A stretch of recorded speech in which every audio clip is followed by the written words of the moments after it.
இந்த மண் எங்களுடைய பாரம்பரிய மண். இந்த தாயக மண்ணிலே நாங்கள் பூர்வீகமாக வாழ்ந்து வருகின்றோம். அதுவும் அடிமைகளாக இல்லை, இந்த மண்ணை ஆண்டவர்களாக நாங்கள் வாழ்ந்து கொண்டிருக்கின்றோம் என்பதை வெளிப்படுத்தும் வகையிலே வரலாற்று சிறப்பு மிக்க யாழ்ப்பாணம் மணிக்கூட்டு கோபுரத்தை சூழ இந்த மண்ணை ஆண்ட எல்லாளன், பர்ராயசேகரன், சங்கிலியன் போன்ற எம்மவர்களுடைய சிலைகளை அமைத்து இது நாங்கள் ஆண்டவன், தமிழர்கள் ஆண்ட மண் என்பதை பறைசாற்றி இருக்கின்றோம்.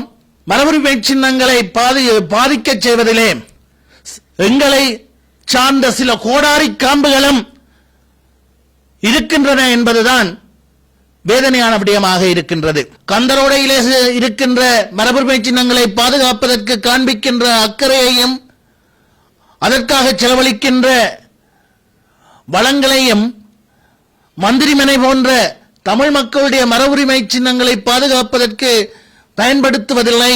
வடக்கு கிழக்கு பிரதேசங்களிலே தொல்லியல் திணைக்களத்திலே கடமையாற்றுகின்ற எம்பவர்கள் ஒரு முகாமைத்துவ உதவியாளர்களாக, முகாமைத்துவ அலுவலகர்களாக உள்வாங்கப்பட்டே தொல்லியல் திணைக்களத்திற்கு அனுப்பி வைக்கப்பட்டிருக்கிறார்களே தவிர. அனைவருக்கும் வணக்கம். தமிழ் மக்களுடைய அல்லது எங்களுடைய பிரதேசத்தினுடைய மரபுரிமை சின்னங்களுள் ஒன்றாக இருக்கக்கூடிய மந்திரிமனையினுடைய ஒரு பகுதி இடிந்து விழுந்திருக்கிறது. அந்த மரபுரிமை சின்னம் அழிந்து போகும் நிலையை அடைந்திருக்கின்றது என்ற நிலையிலே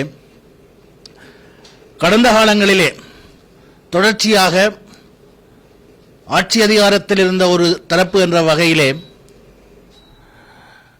எங்களுடைய மரபுரிமை சின்னங்களை பாதுகாப்பதிலே எங்களுடைய இருப்பையும் எங்களுடைய தொன்மையையும் இந்த பிரதேசத்திலே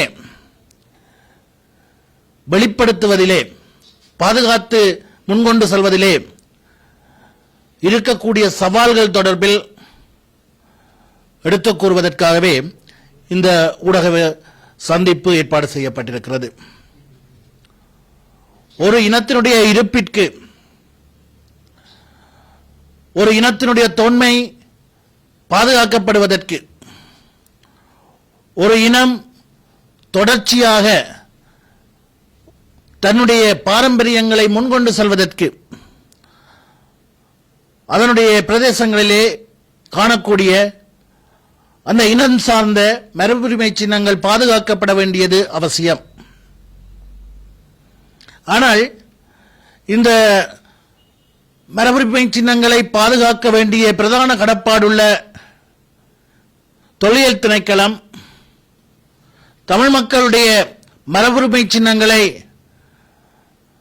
பாதுகாப்பதிலே போதிய அக்கறை செலுத்தவில்லை அல்லது ஒரு மென்போக்காக செயற்பட்டு வருகிறது என்ற ஒரு வலுவான ஆதங்கம் நமக்கு இருக்கின்றது.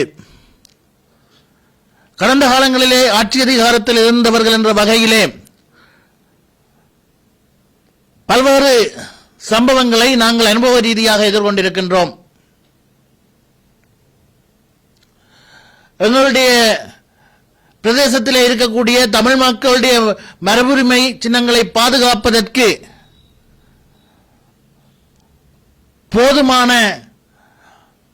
அக்கறை செலுத்தப்படுவதில்லை. கந்தரோடையிலே இருக்கின்ற மரபுரிமை சின்னங்களை பாதுகாப்பதற்கு காண்பிக்கின்ற அக்கறையையும் அதற்காக செலவழிக்கின்ற வளங்களையும் மந்திரிமனை போன்ற தமிழ் மக்களுடைய மரபுரிமை சின்னங்களை பாதுகாப்பதற்கு பயன்படுத்துவதில்லை என்ற பாரிய ஆதங்கம் நமக்கு இருக்கின்றது. இந்த தொல்லியல் திணைக்களத்தை பொறுத்தவரையிலே நாங்கள் ஒன்றை புரிந்து கொள்ள வேண்டும். நாங்கள் இந்த கடந்த 30 ஆண்டு கால யுத்தத்திற்கு பின்னர் ஒரே நாடு, ஒரே மக்கள், எல்லோருக்கும் சமத்துவம் என்ற கோஷங்களை முன்வைக்கின்ற போதிலும் ஒரு மேலாதிக்க சிந்தனை உள்ளவர்கள், ஒரு மேலாதிக்க நிகழ்ச்சி நிரல் அதனுடைய எச்சங்கள், அவ்வாறான சிந்தனைகளுடைய எச்சங்கள் இன்றும் ஆங்காங்கே இருப்பதை அவதானிக்கக்கூடியதாக இருக்கிறது. அவ்வாறான எச்சங்கள் தொல்லியல் திணைக்களத்திலும் இருக்கின்றதோ என்ற சந்தேகம் இருக்கின்றது. அவர்களுடைய செயற்பாடுகள் அவ்வாறான சந்தேகத்தை ஏற்படுத்துகின்றன. தொல்லியல் திணைக்களத்தினுடைய ஆளணி நிரப்பப்படுகின்ற போது அந்த ஆளணிக்கு தமிழ் மக்கள் மத்தியிலே, தமிழ் இளைஞர்கள் மத்தியிலே தகுதியானவர்கள் இருக்கின்ற போதிலும் இந்த பிரதேசத்திலே கூட, தமிழ் மக்களுடைய பிரதேசத்திலே கூட தமிழ் மொழி தாய்மொழியாக கொண்டவர்கள் நிரப்பப்படுவதில்லை என்ற ஒரு பாரிய விமர்சனம் இருக்கின்றது. வடக்கு கிழக்கு பிரதேசங்களிலே தொல்லியல் திணைக்களத்திலே கடமையாற்றுகின்ற எம்பவர்கள் ஒரு முகாமைத்துவ உதவியாளர்களாக, முகாமைத்துவ அலுவலகர்களாக உள்வாங்கப்பட்டே தொல்லியல் திணைக்களத்திற்கு அனுப்பி வைக்கப்பட்டிருக்கிறார்களே தவிர, அல்லது தொல்லியல் திணைக்களத்தின் வேலைகளோடு இணைக்கப்பட்டிருக்கிறார்களே தவிர, அவர்கள் தகுதி இருக்கின்ற நிலையிலும் தொல்லியல் திணைக்கள ஆளணியினூடாக உள்வாங்கப்பட்டிருக்கவில்லை. இது தொடர்பாக கடந்த காலங்களிலே எங்களுடைய செயலாளர் நாயகத்தினுடைய கவனத்திற்கு கொண்டு வரப்பட்ட நிலையில் இது உரிய தரப்புகளின் கவனத்திற்கு கொண்டு செல்லப்பட்டிருந்தது. அவ்வாறு கொண்டு செல்லப்படுகின்ற சந்தர்ப்பத்தில் எல்லாம் மன்னித்துக் கொள்ளுங்கள், தவறு நடந்துவிட்டது, அடுத்த முறை உள்வாங்கப்படுகின்ற போது, ஆளணி உள்வாங்கப்படுகின்ற போது நிச்சயமாக வடக்கு கிழக்கு பிரதேசத்திலே அந்த பிரதேசத்தை சேர்ந்தவர்கள் தான் நியமிக்கப்படுவார்கள் என்ற உறுதிமொழி வழங்கப்படும். பின்னர் காலகட்டத்திலே அந்த ஆளணிகள் நிரப்பப்படுகின்ற பொழுது காதும் வைத்தது போன்று தென்னிலங்கையைச் சேர்ந்தவர்கள் நிரப்பப்படுவார்கள். எங்களுடைய செயலாளர் நாயகம் அவர்கள் அதனை அறிந்ததும் சம்பந்தப்பட்டவர்களோடு தொடர்பு கொள்கின்ற போது ஏதாவது ஒரு சாக்கு போக்கு சொல்லுகின்ற ஒரு நிலைதான் காணப்பட்டது. இவையெல்லாம் ஒரு நிகழ்ச்சி நிரலின் அடிப்படையிலே இந்த தொல்லியல் திணைக்களம் செயற்படுகின்றது என்ற ஒரு ஆதங்கத்தை, ஒரு ஏமாற்றத்தை ஏற்படுத்தி இருக்கின்றது எங்களுக்கு.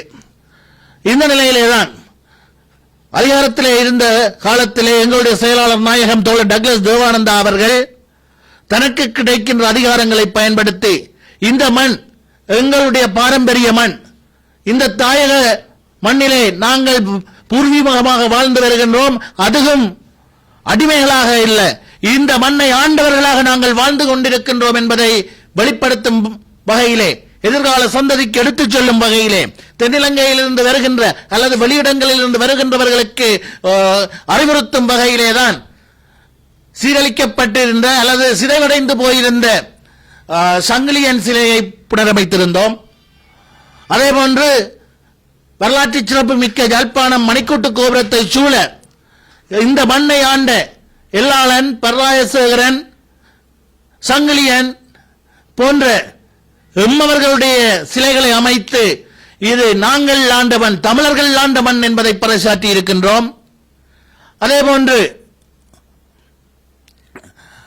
தனிநாயகம் அடிகளாருக்கு சிலை அமைத்து இந்த மண்ணிலே கத்தோலிக்க மக்களும் கிறிஸ்தவர்களும், தமிழ் பேசும் கிறிஸ்தவர்கள், தமிழை தாய்மொழியாக கொண்டு தமிழ் வளர்த்த கிறிஸ்தவ மக்களும் இங்கே வாழ்ந்திருக்கின்றார்கள் என்ற செய்தியை எதிர்காலத்திற்கு சொல்ல விளைந்திருக்கின்றோம்.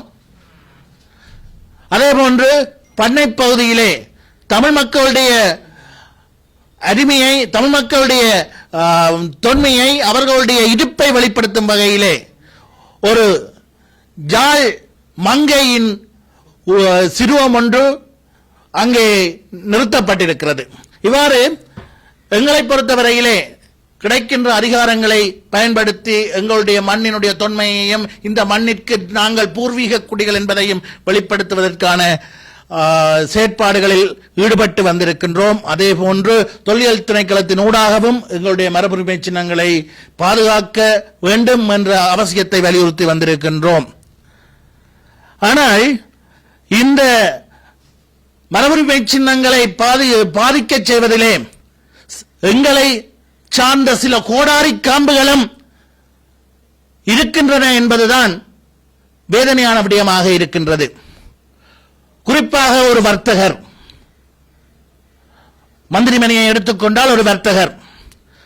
இந்த பிரதேசத்திலே மாறி மாறி ஆட்சிக்கு வருகின்ற தரப்புகளோடு, அதிகாரத்துக்கு வருகின்ற தரப்புகளோடு தனக்கு நெருக்கமான உறவு இருப்பது போன்ற ஒரு தோற்றத்தை ஏற்படுத்தி சமூக சட்டவிரோத செயற்பாடுகளை முன்னெடுத்து தன்னுடைய வர்த்தகத்தை வலுப்படுத்துவதிலே விண்ணாதி விண்ணன் என்று அறியப்படுகின்ற அந்த வர்த்தகர் இந்த மந்திரிமனையினுடைய அழிவிற்கும் ஒரு வகையில் காரணமாக இருக்கிறார் என்ற தகவல்களும் வந்து கொண்டிருக்கின்றன. மந்திரிமனை அமைந்துள்ள வடக்கு பகுதியிலே நீண்ட காலமாக ஒரு பகுதியை வாடகைக்கு பெற்றுக் கொண்டுள்ள குறித்த வர்த்தகர் அங்கே தினந்தோறும் கனரக வாகனங்களை நிறுத்தி அதனுடைய உருமல் சத்தங்கள், அவை எழுப்புகின்ற உருமல் சத்தங்கள் அந்த மந்திரிமனையினுடைய அழிவிற்கு காரணமாக இருக்கின்றது என்பது நீண்ட காலமாகவே துறை சார்ந்தவர்களால் எடுத்துக் கூறப்பட்டு வருகிறது. இந்த விடயம் வடக்கு மாகாண சபை இருந்தபோது அங்கும் பிரஸ்தாபிக்கப்பட்டிருக்கிறது. ஆனால் சம்பந்தப்பட்டவர்கள் எந்த விதமான நடவடிக்கையும் எடுக்கப்படவில்லை. இது சரியான முறையிலே பேணி பாதுகாக்கப்பட வேண்டும். அந்த பிரதேசத்தில் இருந்து கனரக வாகனங்கள் அகற்றப்பட வேண்டும் என்பதை வடக்கு மாகாண சபையிலே பிரஸ்தாபிக்கப்பட்ட நிலையிலே எங்களுடைய எதிர்க்கட்சி தலைவராக இருந்த திரு தவராஜா அவர்களும் அதனை வலியுறுத்தி இருந்தார். ஆனால் நடவடிக்கை மேற்கொள்ளப்படவில்லை என்பதுதான் உண்மையாக இருக்கிறது. எனவே இப்போது ஊழலற்ற ஆட்சி நடத்துவோம் என்ற நம்பிக்கையை மக்களுக்கு அளித்து ஆட்சிப்பிடமேறி இருக்கின்ற அரசாங்கம் எந்த விதமான பாகுபாடுகளும் இல்லை, நாம் எல்லோரும் இலங்கையர்கள், சமத்துவமான எதிர்காலம் உருவாக்கப்படும் என்பதை மீண்டும் மீண்டும் கூறி வருகின்ற அரசாங்கமாவது இவ்வாறான குறுகிய வர்த்தகர்களுடைய செயற்பாடுகளுக்கு இடமளிக்காமலும் தொழில் திணைக்களம் போன்ற திணைக்களங்கள் தங்களுடைய கடப்பாடுகளை சரியான முறையிலே எந்த விதமான பாகுபாடுகளும் எந்த விதமான வேறுபாடுகளும் இன்றி தங்களுடைய கடப்பாடுகளை நிறைவேற்றுவதற்கான உத்தரவுகளை, அறிவுறுத்தல்களை வழங்க வேண்டும். குறிப்பாக தொல்லியல் திணைக்களத்திலே இந்த பிரதேசத்திலே வடக்கு கிழக்கிலே தகுதியான தமிழர்கள், தமிழ் பேசும் உத்தியோகத்தர்கள், தமிழர்கள் என்பதை விட தமிழ் பேசும் உத்தியோகத்தர்கள், அதிகாரிகள் தகமை அடிப்படையிலே நியமிக்கப்பட வேண்டும். அவ்வாறு அவர்கள் நியமிக்கப்படுகின்ற போதுதான் இந்த பிரதேசங்களுடைய மரபுரிமை சின்னங்களை பாதுகாப்பதிலே அவர்களும் ஒரு அக்கறையோடு செயற்படுவார்கள். எனவே இந்த அரசாங்கம் கடந்த காலங்களை அனுபவங்களாக கொண்டு எதிர்காலத்தில் ஒரு ஆரோக்கியமான நடவடிக்கைகளை முன்னெடுக்க வேண்டும் என்பதை இந்த சந்தர்ப்பத்திலே நாங்கள் வலியுறுத்த விரும்புகின்றோம். நன்றி.